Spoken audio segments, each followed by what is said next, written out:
कन्हैया की लीलाएं ना बड़ी अद्भुत हैं, बड़ी अद्भुत लीला है कन्हैया की। मेरी किशोरी जी के साथ में बड़ी प्यारी प्यारी लीला करते हैं।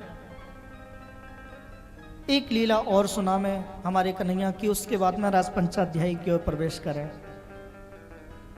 एक बार हमारे श्याम सुंदर और राधा रानी, एक बार मेरे राधा रानी से मेरे श्याम सुंदर ने कहा, सुनो कल प्रातः कालीन तुम बरसाने के पीछे एक पहाड़ है, उस पहाड़ पर पहुंच जाना, मैं तुमसे मिलने जरूर आऊंगा। ध्यान से सुनना, ये बहुत ही अलौकिक कथा है। ये अन्य पुराणों में बहुत ही कम ऐसे पुराण हैं जहां पढ़ने को मिलती। गर्ग संहिता है, ब्रह्म वैवर्त पुराण है, ये उनकी कथाएं हैं। बोले मैं तुमसे मिलने आऊंगा। बोले ठीक है। आज मेरी राधा रानी, मेरी किशोरी जी सुबह प्रातः कालीन ही उस पहाड़ पर पहुंच गई। अपनी सखियों से बोली, सुनो मेरे साथ चलो, आज श्याम सुंदर मुझसे मिलने आएंगे। सखियां भी आ गईं। अब राधा रानी की जितनी भी सखियां हैं ना, सब चंचल हैं, सब चंचल हैं। मानो सुबह से दोपहर हो गई पर मेरे ठाकुर जी मिलने नहीं आए। वहां मेरे कन्हैया गाय चरा रहे हैं, वहां मेरे श्याम सुंदर गैया चरा रहे हैं। मानो कन्हैया भूल गए मेरी राधा रानी से मिलने का मैंने वादा भी किया है। भूल गए कन्हैया। मेरी राधा रानी, मेरी किशोरी जी के आंखों में आंसू आने लगे। सखियां बोली, सुनो अगर आप कहो तो कृष्ण से जाकर के कह दें कि राधा रानी वहां बैठी है, सुबह से जाकर के मिल लो।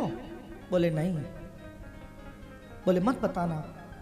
अगर कृष्ण को मेरे बारे में याद ही नहीं तो कैसा प्रेम। और तुम जाकर के बताओ और कृष्ण मिलने आए, क्या फायदा। पर सखियों पर यह सहन नहीं हुआ।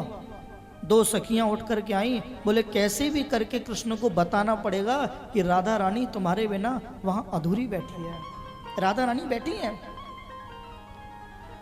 तो सखियों ने क्या किया, एक पीले फूलों की, पीत पुष्पों की एक माला बनाई, पीले फूलों की।